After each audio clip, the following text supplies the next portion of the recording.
Bonjour et bienvenue sur la chaîne YouTube de l'Église évangélique italienne de Marcinelle. Notre culte va pas tarder à commencer. En attendant, permettez-moi de vous inviter sur notre page Facebook EEIM juste ici ou à découvrir notre vitrine Instagram EEIM juste là. Nous serons également heureux de vous accueillir lors de nos cultes en présentiel le dimanche à 10h et lors de nos réunions de prière le jeudi à 19h30. En plus de tout cela, nous organisons des réunions de jeunes les dimanches soirs à 18h, ainsi que des groupes de maison en semaine dont vous obtiendrez toutes les informations via cette adresse mail ou directement via les réseaux sociaux. Retrouvez toutes ces informations à la fin de la vidéo et les liens vers nos différentes plateformes en description ci-dessous. Nous vous souhaitons un bon visionnage et nous avons hâte de vous rencontrer au sein de notre église. À très bientôt.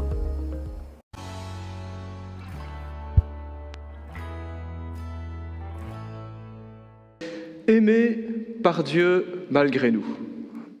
Frères et sœurs, Dieu nous aime. Nous le savons, nous le lisons dans la Bible, nous le chantons, nous le prions. C'est parfois le contenu de prière qu'on entend dans nos églises, mais il arrive parfois et même souvent qu'on l'oublie. On ne vit pas toujours en accord par rapport à ce qui est écrit à la Bible ou à ce que nous professons. Et j'aimerais que ce matin, nous puissions avoir une réflexion sur ce sujet. Alors, il y a beaucoup de passages dans la Bible qui nous parlent de l'amour de Dieu. Et ce matin, un passage a retenu mon attention. Je vous invite à me rejoindre, c'est dans l'Évangile de Matthieu. Et nous lirons Matthieu chapitre 3 à partir du verset 16. Je crois que le texte sera projeté à l'écran. Ah ben voilà, fantastique. La technique était plus vite que moi. Alors moi, je ne travaille pas avec des tablettes et des smartphones, je suis encore de la vieille école, c'est assez paradoxal pour ceux de mon âge. Je travaille sur papier, ça ne tombe pas en panne. Matthieu chapitre 3, verset 16, et voici ce que la parole de Dieu nous dit. Dès qu'il fut baptisé, Jésus sortit de l'eau, alors le ciel s'ouvrit pour lui, et il vit l'Esprit de Dieu descendre comme une colombe et venir sur lui.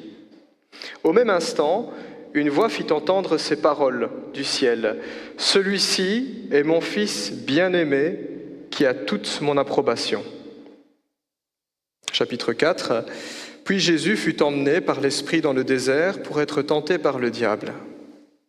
Après avoir jeûné 40 jours et 40 nuits, il eut faim. Le tentateur s'approcha et lui dit « Si tu es le Fils de Dieu, ordonne que ces pierres deviennent des pains. » Jésus répondit, « Il est écrit, l'homme ne vivra pas de pain seulement, mais de toute parole qui sort de la bouche de Dieu. » Le diable le transporta alors dans la ville sainte, le plaça au sommet du temple et lui dit, « Si tu es le Fils de Dieu, jette-toi en bas.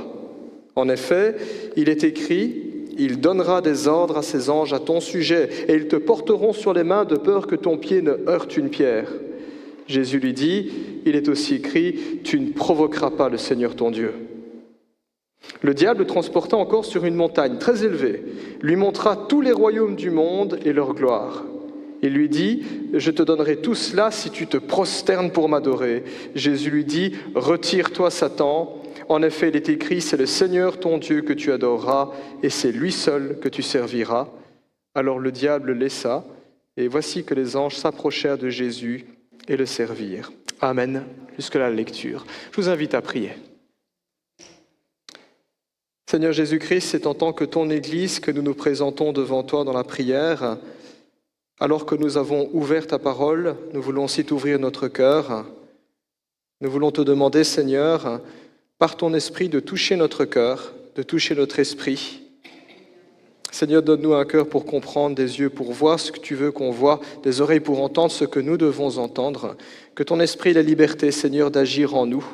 Encourage-nous, Seigneur, là où nous en avons besoin. Fortifie-nous là où il y a de la faiblesse. Et Seigneur, reprends-nous là où nous nous trompons et là où nous péchons contre toi. Seigneur, nous croyons que c'est dans l'obéissance à ta parole que se trouve la bénédiction. C'est là où nous sommes heureux et c'est là où tu es glorifié. Bénis encore ce temps au nom de Jésus-Christ. Amen. Voilà, le passage que nous venons de lire s'ouvre sur une affirmation des plus tendres. Jésus a pris son baptême, il sort de l'eau, il est tout dégoulinant, un petit peu comme quand on vit ici des cultes de baptême dans nos églises. Et là, il se passe quelque chose d'extraordinaire. Le ciel s'ouvre, il se déchire, j'oserais dire, et c'est le Père qui s'exclame en voyant Jésus en disant « Lui, c'est mon Fils. Lui, il a toute mon affection. » Dans cette affirmation, on sent tout l'amour, toute la tendresse et tout l'attachement d'un père. Ce n'est pas à n'importe qui que Dieu va dire ça. Celui-ci est mon fils, il a toute mon affection. J'ai 3 enfants, je vous disais, il y en a 2 qui sont à l'école, ici à Charleroi. Alors tous les jours de la semaine, il faut faire la navette pour déposer les enfants, pour les rechercher à l'école. Et quand je vais les chercher à l'école, c'est ralent au départ parce que pour trouver une place pour se garer, c'est juste horrible. Mais il y a quelque chose que j'aime beaucoup et qui me motive énormément, c'est quand j'entre dans la cour de récréation. Il y a des dizaines d'enfants, mais il n'y en a que 2 qui me donnent le sourire. Je n'ai pas besoin de les appeler. Quand ils me voient franchir la grille de l'école, ils disent « Papa » et ils courent dans mes bras. Ça, c'est mes enfants, bien-aimés. Ils font toute ma joie. Ils ont toute mon approbation.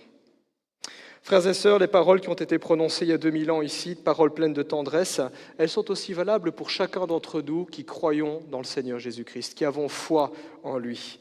Parce qu'en Jésus-Christ, la Bible nous dit que nous avons obtenu le droit de devenir enfants de Dieu. C'est ce que nous dit Jean 1,12. La Bible nous dit aussi, voyez de quel amour le Père nous a aimés, il a fait de nous ses enfants. Et nous sommes enfants de Dieu. Nous l'avons chanté. Le Saint-Esprit qui nous habite, dans lequel nous avons été baptisés, témoigne à notre conscience que nous sommes enfants de Dieu. Il nous dit « Abba, Père ». Vous savez, c'est cette voix-là, peut-être pas définissable, mais cette assurance surnaturelle qui est là. Je suis chrétien, je suis enfant de Dieu, c'est mon Père, je peux m'approcher de lui, je suis aimé. C'est le témoignage du Saint-Esprit.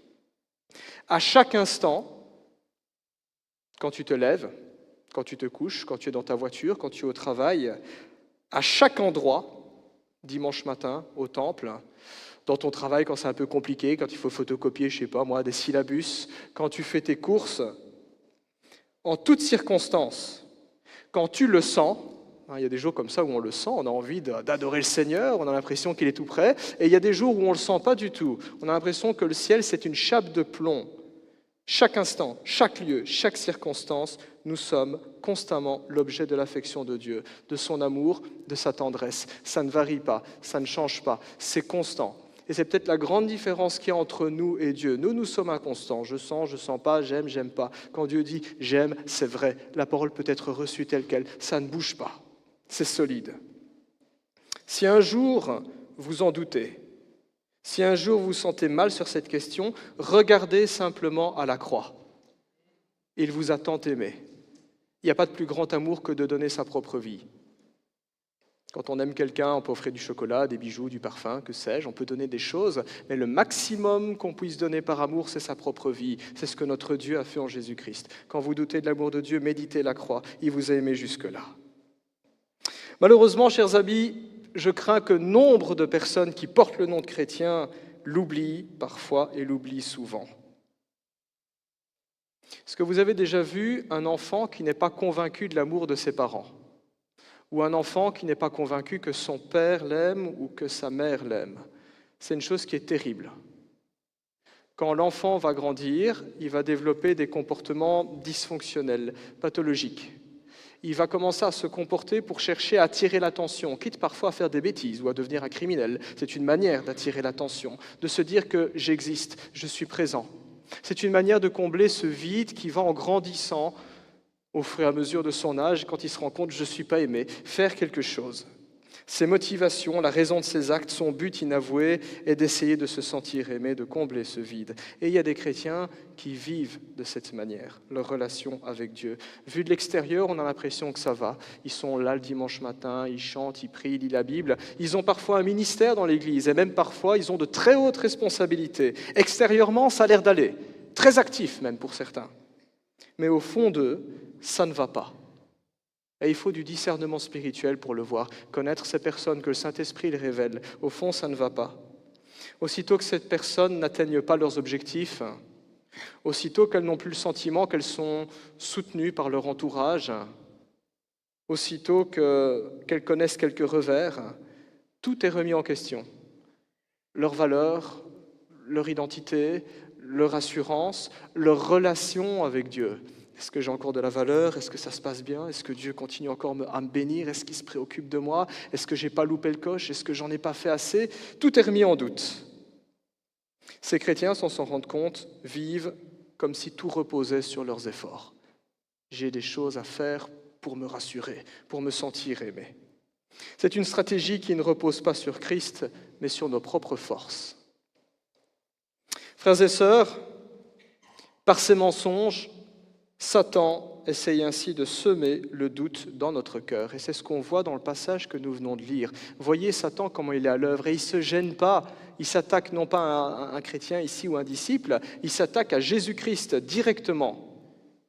Lors de son baptême, Dieu le Père a dit « Celui-ci est mon fils. Il a toute mon affection. Il fait toute ma joie. » Et le diable vient et dit « Si tu es le Fils de Dieu. » Sous-entendu, pas forcément le cas. Tu dois faire tes preuves. Tu dois essayer de le mériter. Tu dois peut-être faire quelque chose pour t'en convaincre. Ce matin, je vous invite ainsi de survoler 3 domaines. 3 domaines dans lesquels le diable cherchera à nous faire douter, nous les chrétiens. À nous faire croire que l'amour de Dieu n'est pas acquis, mais qu'il peut se perdre, qu'il y a encore des choses à faire, entre guillemets, pour le mériter, pour se sentir aimé. Alors, il y aurait beaucoup de choses à dire sur ce texte. Ceux qui ont fait le CTS, par exemple, on peut parler du Christ comme le nouvel Adam, comme le nouvel Israël dans ce passage-là. Mais pour ce matin, le Seigneur m'a mis à cœur d'aborder 3 domaines. 3 domaines de tentation. 3 domaines dans lesquels Jésus a été tenté par le diable. 3 domaines dans lesquels nous pouvons être pris au piège. Le premier domaine, c'est la performance. La tentation de la performance. C'est ce que l'on voit dans les versets 2 et 3. Pendant 40 jours et 40 nuits, Jésus a marché dans le désert et il était tourmenté par le diable. Il faut quand même le faire, 40 jours et 40 nuits sans boire et sans manger. J'ai jamais essayé. T'as déjà essayé, toi? Non. Je connais un pasteur, je crois, Laurent Quéron, il a essayé 40 jours de jeûne sans manger. Il a bu quand même, sinon il ne serait plus là. Mais je me suis dit, 40 jours, 40 nuits sans boire et sans manger, il faut le faire. Tenté par le diable, ce n'était pas un petit moment tranquille où Jésus écoutait un CD de musique tranquillement. C'était la chaleur du jour, le froid de la nuit, et spirituellement, le diable qui était là, sa présence oppressante. Et là, Jésus est affaibli. Et le diable se dit, c'est bon, je vais le cuisiner, je vais frapper fort. Satan fait ça aussi pour chacun d'entre nous. Il sait qui attaquer, quand attaquer et comment attaquer. On ne doit pas le sous-estimer. Il existait déjà bien avant nous, et ce n'est pas pour rien que la Bible l'appelle le malin. Satan s'approche alors de ce Jésus qui a faim. Peut-être que son estomac faisait du bruit, vous savez, vers 11h30 aussi, dimanche matin, on entend ça comme ça. Et Satan dit, « Si tu es le Fils de Dieu, ordonne que ces pierres se changent en pain. » À première vue, on serait tenté de se dire, il n'y a pas de mal de faire ça.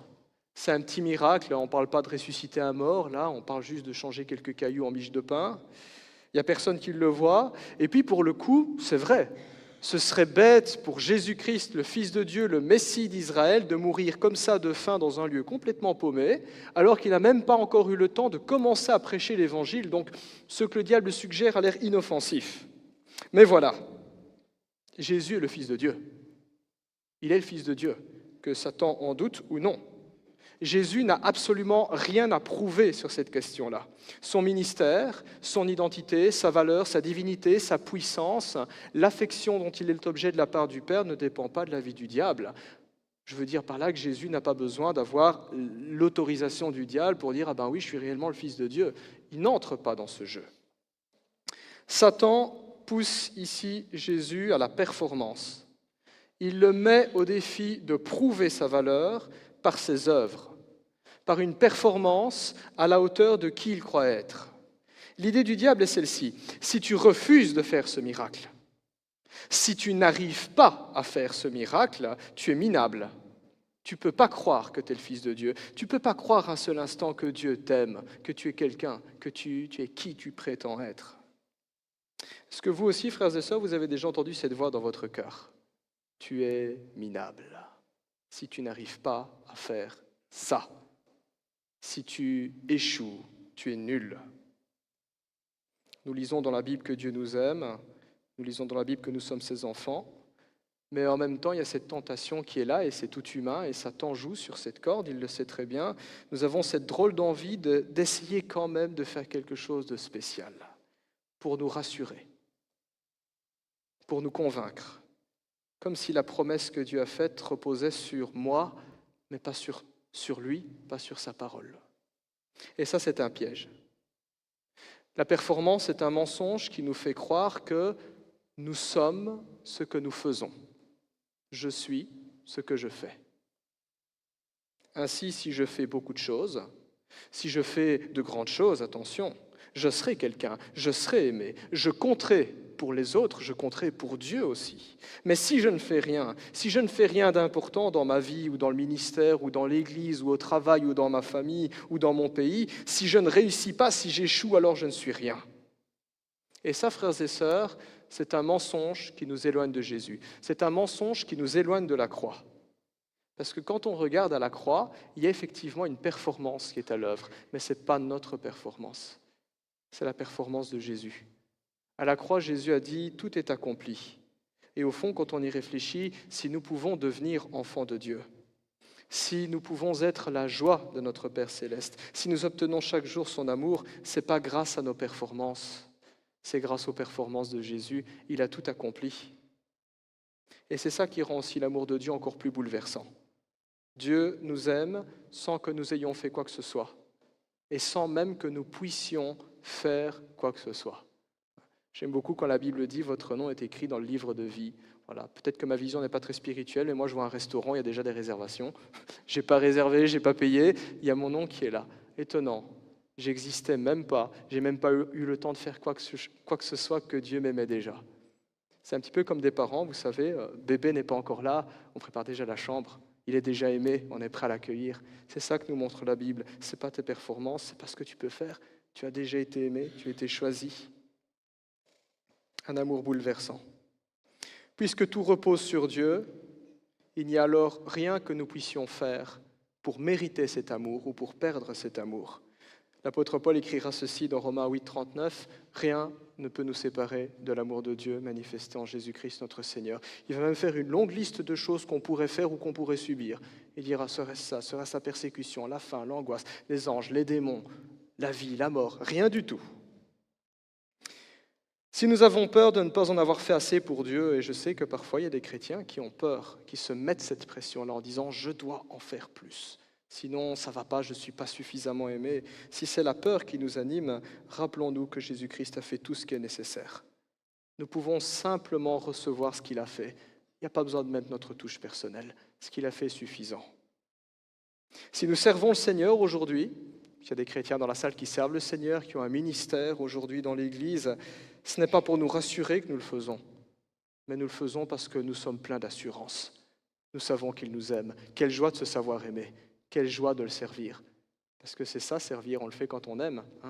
Quand ma femme, à 10h du soir, le dimanche, aujourd'hui à mon avis, va me demander de sortir les poubelles, là, avec amour, mais oui, je sers parce que je l'aime.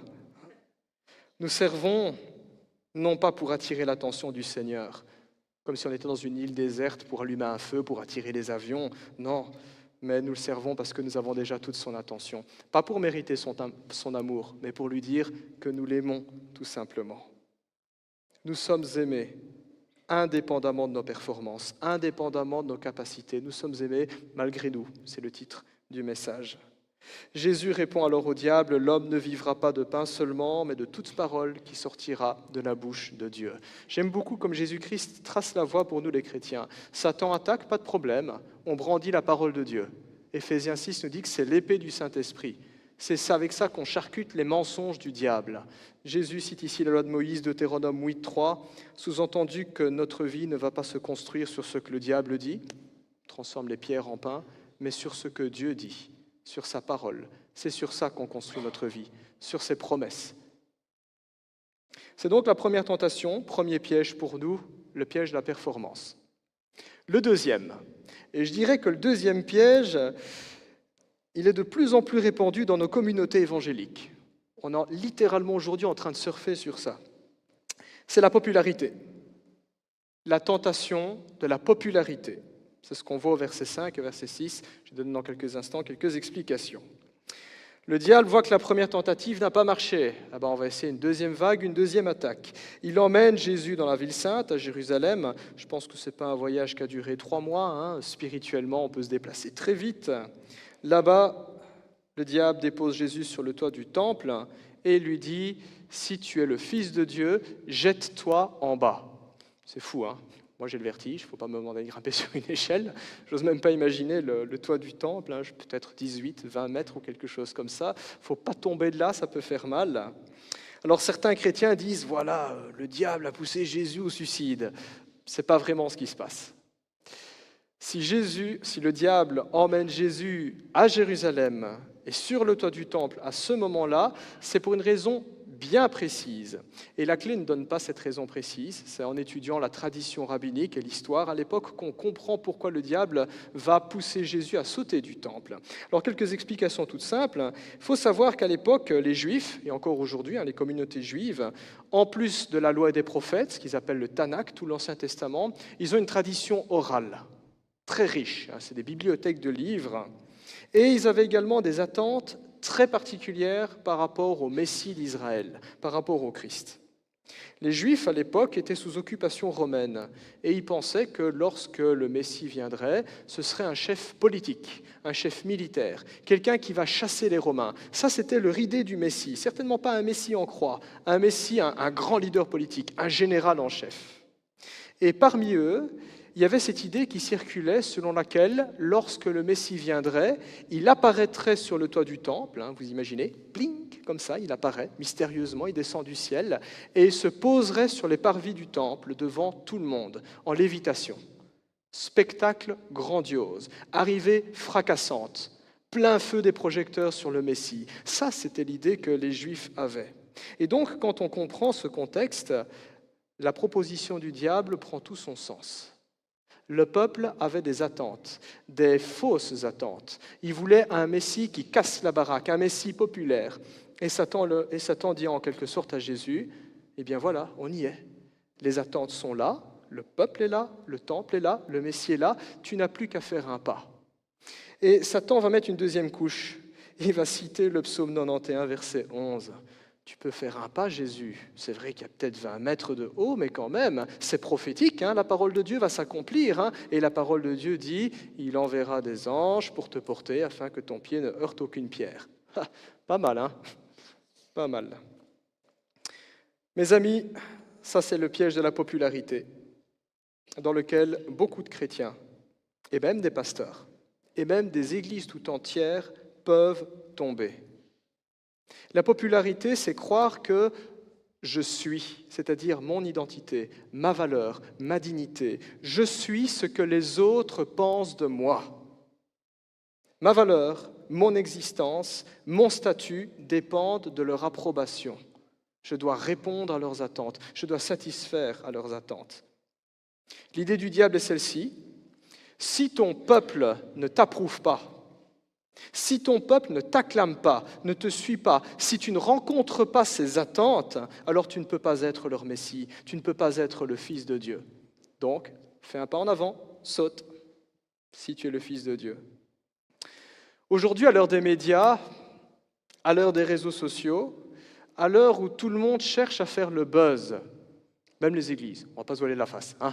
On regarde parfois les petits compteurs sur YouTube, on a écouté ma prédication 1000 fois, yes. À l'heure où on essaie de faire le buzz, on essaye de plaire, d'être aimé, d'être vu, d'être remarqué, il y a quand même de quoi s'interroger, n'est-ce pas? Il y a de quoi s'interroger. Est-ce que la faveur de Dieu, est-ce que la percée spirituelle est dans la popularité? Là est la question qu'il faut se poser. Et je crois que la réponse est non. Et il ne faut pas aller chercher loin. Si on regarde le ministère Porte Ouverte sur les chrétiens persécutés, eh bien nous découvrons que les percées spirituelles, elles sont là où l'Église est la plus impopulaire. Plus elle s'en ramasse plein la figure, plus elle grandit. Plus Satan se déchaîne, plus le Saint-Esprit est déversé. Étonnant. C'est dans nos milieux occidentaux qu'on se dit, c'est par la puissance du marketing, du management, etc., qu'on va y arriver. Alors, je ne dis pas que c'est des mauvaises choses, il y a parfois de bonnes choses à reprendre, mais si ça devient le paradigme de nos églises, on a un problème. On a un problème. On sauve les âmes par la puissance de l'Évangile, ce n'est pas notre puissance, c'est celle du Seigneur, et l'Évangile est une folie et restera une folie. Quand bien même mon Église aurait un site internet, une newsletter, une chaîne YouTube, sur Instagram, sur TikTok, et que je serai apprécié. La popularité ne dit rien de l'état spirituel. Encore une fois, derrière ces pieuses apparences, le diable cherche à éclipser la croix, parce que le diable sait très bien que la croix marque sa défaite. Or, il se trouve que la croix n'a rien de populaire. Et c'est le paradoxe dans nos églises aussi. La croix est la gloire de Dieu, c'est comme ça que Jésus-Christ dira, il parlera de la croix comme son heure de gloire, et pourtant quand on analyse ce qu'est la croix, c'est un instrument de mort, et c'est un instrument de honte, c'était réservé aux pires criminels. C'est avec beaucoup de pudeur que dans certains milieux chrétiens on représente le Christ légèrement vêtu. En réalité, les suppliciés à la croix étaient nus, c'était honteux pour eux, ils souffraient et ils étaient humiliés. Les évangiles nous montrent que Jésus était hué par son peuple, le Messie d'Israël, hué par Israël, hué par les dirigeants de son peuple, abandonné et renié de ses disciples. Pierre qui dira, ce gars-là, je ne le connais pas, fichez-moi la paix. Séparé du Père, Jésus criera, mon Dieu, pourquoi m'as-tu abandonné ? Aucun chrétien n'aura à prier ça, à dire ça. Mais Christ a dit, mon Dieu, pourquoi m'as-tu abandonné ? C'est dans cet été-là que Jésus-Christ a rendu l'âme en se chargeant de nos péchés. C'est donc de la folie de croire que l'approbation de Dieu se trouve dans les éloges du monde. En fait, plus nous voulons être approuvés par le monde, plus nous deviendrons conformes au monde, et ça va même aller plus loin, plus nous deviendrons esclaves du monde, parce qu'on devra toujours faire comme des marionnettes ce qu'il attend de nous. Vous devez être comme ça, on sera comme ça pour le plaire et les attirer. Ça ne va pas marcher. Un pasteur disait que l'Église n'est jamais aussi attractive et aussi puissante que lorsqu'elle se distingue du monde, parce qu'elle offre autre chose que le monde ne connaît pas. L'Évangile, le Christ, l'amour de Dieu. Ce après quoi tout le monde soupire, mais cherche à remplacer par autre chose. En fait, la croix nous montre qu'en voulant suivre Dieu, nous serons impopulaires. Nous paraîtrons bizarres. Je me souviens quand j'étais en secondaire, avec David là-bas, David Viola, je te vois. Il n'y avait pas beaucoup de protestants à la RJ, alors on regardait, vous protestez contre quoi ? Pas très populaire. Parfois, et même souvent, on avait cours pendant le temps de midi ou alors mercredi après-midi. Pas très juste, qu'est-ce qu'on va faire des petits protestants ? On va les caser là. Ouais. Vouloir suivre Dieu, c'est pas très populaire, c'est gênant. Mais la croix nous montre aussi que Jésus-Christ a été détesté de tous, que Jésus-Christ a été abandonné de tous, que Jésus-Christ a été rejeté de tous, pour qu'aujourd'hui, en lui, ce ne soit plus jamais notre sort final. Parce que l'amitié qui nous est donnée en Jésus-Christ, l'amitié de Dieu, est une amitié qui demeure lorsque toutes les autres amitiés s'éteignent. Le roi David dira ceci dans le psaume 27, 10, et c'est fort. Il écrira « Mon père et ma mère pourraient m'abandonner, mais Dieu m'accueillerait encore ». Jésus, les derniers mots qu'il a tenus en Matthieu 28, 28, il a dit « Je suis avec vous tous les jours, jusqu'à la fin du monde ». Il est la lumière qui continue à briller quand toutes les autres s'éteignent. Il est toujours là, toujours constant. Que je le sente, que je ne le sente pas, que je sois apprécié de mon entourage ou que je ne sois pas apprécié de mon entourage, je suis aimé en fait, malgré moi. L'amour de Dieu, en réalité, nous rend libres du regard des autres. Je ne suis pas en train de dire qu'il faut chercher bagarre aux autres et chercher à détester des autres, mais ça ne doit pas être notre priorité, chercher à plaire aux autres. Jésus le rappellera dans le Sermon sur la montagne, Matthieu chapitre 6, il parlera des pratiques religieuses qui étaient importantes pour les Juifs, l'aumône, la prière, le jeûne, et à chaque fois Jésus dira « Et ton Père qui voit dans le lieu secret te le rendra ouvertement ». Il le voit, c'est l'intimité, c'est vivre sous le regard de Dieu, pas sous le regard des autres, pour Dieu, pas pour répondre aux attentes des autres. Elle est là, la liberté. Jésus répond alors au diable « Tu ne forceras pas la main à l'Éternel, ton Dieu. » De nouveau, il cite la loi de Moïse. De nouveau, il revient avec la parole de Dieu pour s'en défendre. C'est donc le deuxième piège dans lequel les chrétiens peuvent tomber, le piège de la popularité. Dernier piège, qui est aussi assez répandu, c'est la tentation des possessions. Avoir des choses, des richesses, du pouvoir, du plaisir, pouvoir s'offrir des facilités dans la vie. C'est ce qu'on voit dans le verset 8 et 9. Lors de sa dernière tentative de détourner Jésus de la croix, le diable l'emmène au sommet d'une montagne. Décidément, il aime bien les hauteurs, le diable. De là, la Bible nous dit que Satan fit voir à Jésus toute la gloire du monde, toutes ses richesses, toute la puissance des royaumes humains. En un instant, Jésus-Christ a vu les palais les plus somptueux sur terre. Il a pu voir les salles au trésor, les pierres précieuses, les pièces d'or. Pour les gourmands dans la salle, et je sais qu'on mange bien chez les Italiens, Jésus a vu les plats les plus raffinés. Voilà, une bonne pâte bolo, ou je ne sais pas moi, quelque chose de tiramisu qu'on vend, j'ai entendu, voilà, il les a vus. Et Satan lui a dit, tout cela, c'est pour toi. Cadeau. Juste une petite génuflexion. Tu te prosternes devant moi. Et Satan peut se le permettre. Oups, excusez-moi, il y a mon micro qui fiche le camp. Voilà. Satan peut se le permettre parce que la Bible nous dit qu'il est le prince du monde. C'est un usurpateur, le prince de ce monde. Alors quand on y réfléchit, l'offre semble vraiment généreuse, parce que qui était Jésus matériellement à l'époque ? Jésus, c'était un prédicateur sans le sou. Il vivait de la charité, il vivait de la générosité de ses disciples. Jésus dira même que les oiseaux ont des nids, les renards ont des tanières, mais le Fils de l'homme, il n'a même pas un caillou pour poser sa tête. C'est dire la pauvreté de Jésus-Christ. Et quand on sait ça, on pourrait se dire mais qu'effectivement, un peu de richesse, un peu de pouvoir aurait permis à Jésus de faciliter son ministère. Jésus aurait pu se payer un peu plus de confort pour dormir, pour manger par exemple. Jésus aurait pu se payer du personnel, un peu comme on fait aujourd'hui dans nos milieux évangéliques. Jésus aurait pu se payer des techniciens pour monter une estrade, pour installer un vidéoprojecteur, des lumières pour attirer du monde. Avec de l'argent, Jésus aurait pu prendre un chargé de communication aussi, qui lui aurait pu lui faire un site internet, une newsletter, des flyers, des affiches et faire toute une campagne dans les villages environnants pour attirer encore plus de monde. Jésus aurait pu se payer un régisseur pour installer un micro, pour bien s'entendre. Ça lui aurait évité de devoir grimper sur une barque et de reculer. Certains chrétiens pensent qu'effectivement, les richesses sont nécessaires. Elles sont même primordiales parce qu'elles ouvrent les portes du royaume de Dieu, entend-on. C'est le signe que Dieu est avec nous. Et il y a des églises, de plus en plus d'églises évangéliques qui prêchent dans ce sens-là. Ils n'iront pas jusqu'à dire que c'est l'évangile de la prospérité, mais que c'est l'argent, la clé du royaume de Dieu. C'est le pouvoir, la clé du royaume de Dieu. Les églises surfent sur ça. Mais voilà, mes amis, ça c'est un mensonge. Les richesses sont un piège pour qui s'y attache. Je ne suis pas en train de dire qu'il faut se débarrasser de tout, je suis en train de dire qu'il faut peut-être revoir nos priorités, nos motivations, ce qu'on cherche. Les richesses sont un piège. La facilité, le plaisir et le pouvoir que les richesses peuvent offrir ne sont qu'un leurre et une tromperie. Parce que la puissance de l'Évangile et les clés du royaume de Dieu ne résident pas dans tout ce que le monde peut offrir, mais dans le Christ même. Et la Bible nous montre un Christ qui s'est dépouillé. C'est ce que nous lisons dans Philippiens, chapitre 2, versets 5 à 11.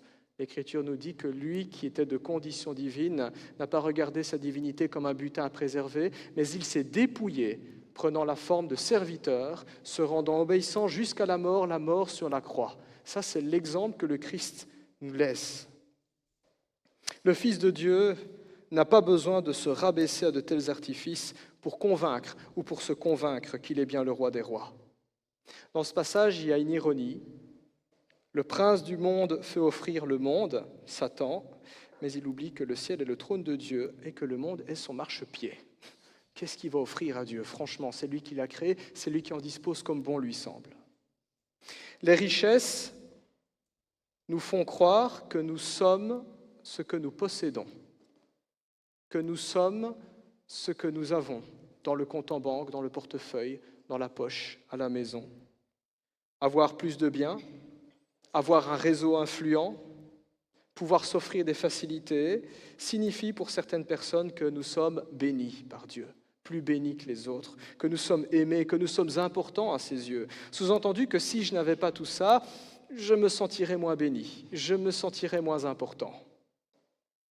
Encore une fois, quand on regarde à la croix, eh bien c'est tout le contraire qui est enseigné. L'apôtre Paul écrira dans 2 Corinthiens 8-9 que notre Seigneur, bien que riche, s'est fait pauvre pour nous, afin que nous soyons riches. Et la richesse dont il parle, ce n'est pas la richesse pécuniaire, c'est la richesse spirituelle, connaître Dieu, être aimé par Dieu. La seule chose qui résiste dans l'éternité, parce que la richesse, ça passe. On ne l'emporte pas une fois qu'on est dans la tombe. Paul fera même remarquer aux chrétiens de Corinthe, qui étaient particulièrement orgueilleux, qu'il n'y avait parmi eux personne d'important aux yeux du monde. 1 Corinthiens 1, 26. Il leur dit, mais regardez mes amis, votre condition. Vous pensez être grand et être important, mais regardez votre condition humainement parlant, il n'y a pas de gens importants ici. Dans l'Apocalypse, si vous lisez juste les 2 et 3 premiers chapitres, les lettres aux 7 églises, les églises qui se croyaient riches étaient les plus problématiques, les plus pires. Vous avez l'église de Laodicée, Le Christ dit, tu prétends être riche, alors qu'en réalité tu ne le sais pas, tu es pauvre, aveugle et nu. Et c'est à cette église-là que Christ dira, je te vomirai. Terrible. Je n'aurais pas voulu être un chrétien de cette église. Et parfois je me demande quelle lettre je recevrais en tant que pasteur si Christ devait parler à mon église ici. Quelle lettre tu recevrais? On préférait quelque chose du genre Smyrne ou Philadelphie. Bravo, sois fidèle. La richesse, le faste dans une église ne dit absolument rien sur l'état de notre cœur. Absolument rien. Et j'en sais quelque chose, j'ai été 10 ans pasteur dans une petite église où on n'était que 30 dans une maison. Je me retrouve là, ici à Marcinelle à côté, où le bâtiment est beaucoup plus gros. Je peux vous assurer que le faste d'un bâtiment ne dit absolument rien sur l'état de notre cœur. Rien. Mais c'est un leurre qui peut nous laisser croire que je suis plus important. Non. En fait, nous sommes aimés peu importe ce que nous avons. Nous sommes aimés peu importe l'état de notre compte en banque, peu importe ce qu'il y a dans l'église, peu importe les quantités de biens qu'on pourra avoir. Nous n'avons pas à courir après les biens du monde, parce que qui court après les biens du monde vivra pour elles. Plus vous accumulez, plus vous avez d'inquiétudes. Plus grosse voiture, plus grosse maison, plus d'assurance à payer, des alarmes installées, des caméras pour les protéger, plus de soucis. Qui court après les biens de ce monde tombera dans l'adultère. Vivre non plus pour Dieu, mais vivre pour ces choses-là. Voilà pourquoi Jésus répondra au diable, « Va-t'en, Satan, car il est écrit, tu adoreras le Seigneur ton Dieu, et c'est à lui seul que tu rendras un culte. » L'enjeu, le véritable culte, l'idolâtrie. C'est donc le troisième piège dans lequel nous, chrétiens, nous pouvons tomber, le piège des possessions, croire en réalité que ma valeur dépend de ce que je possède. En conclusion, nous avons survolé 3 domaines ce matin. 3 domaines qui peuvent devenir des pièges pour les chrétiens. Ces 3 domaines, si vous voulez les retenir par cœur, vous pensez à les 3 P. P comme performance, ce que je fais. P comme popularité, ce que les autres pensent de moi. P comme possession, ce que j'ai. La Bible nous rappelle que face à ces tentations, Jésus est suffisant. La parole de Dieu est suffisante. La parole de Dieu faite chair, le Christ, la parole de Dieu écrite ici, la Bible, c'est suffisant. Si Dieu le dit, je peux m'appuyer dessus parce que Dieu parle vrai. Puisque nous sommes des êtres humains naturellement incrédules et que nous doutons, si nous voulons une preuve, regardons à la croix. Il n'y a pas plus que Dieu pourrait faire. Il a fait le maximum. Regardons à la croix. L'amour de Dieu est gratuit.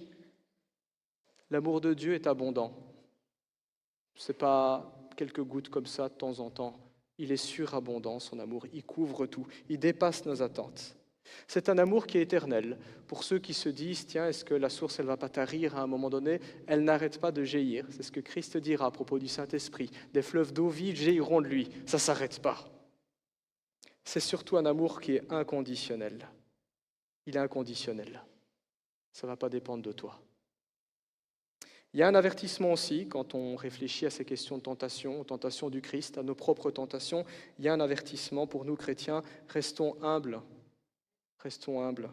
N'ayons jamais l'audace de nous détourner de la grâce de Dieu, en croyant un seul instant que si nous sommes aimés de Dieu, c'est grâce à nous. Parce que j'ai fait des choses, parce que j'ai des choses, parce que je suis quelqu'un aux yeux des autres. Dieu résiste aux orgueilleux, mais il accorde sa grâce aux humbles. C'est ceux-là qui seront comblés.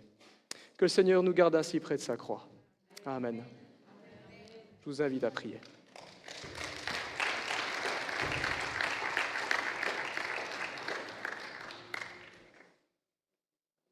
Tendre Père, nous voulons nous tourner vers toi et nous voulons te dire merci pour ta parole, la Bible.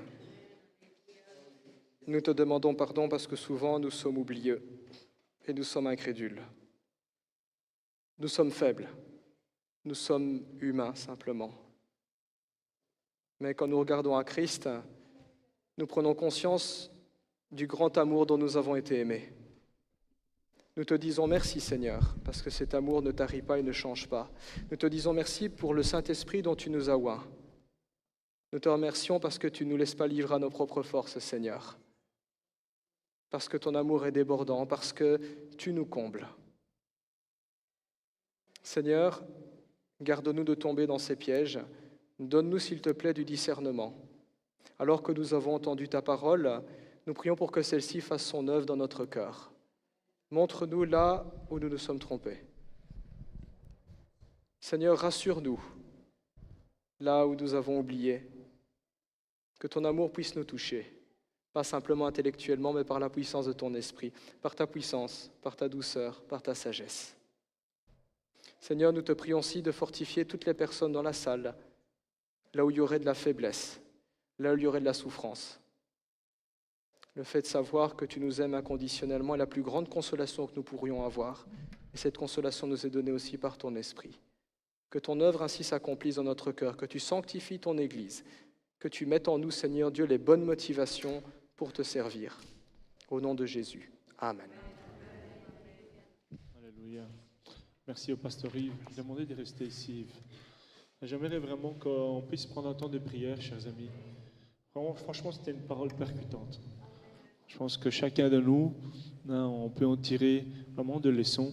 Et si aujourd'hui, vous vous retrouvez dans un de ces 3 P peut-être qui a été évoqué, j'aimerais t'inviter à t'avancer. On va prier pour toi, on va prier pour vous dans cette marche chrétienne. Nous avons besoin, chers amis, de nous soutenir dans cela.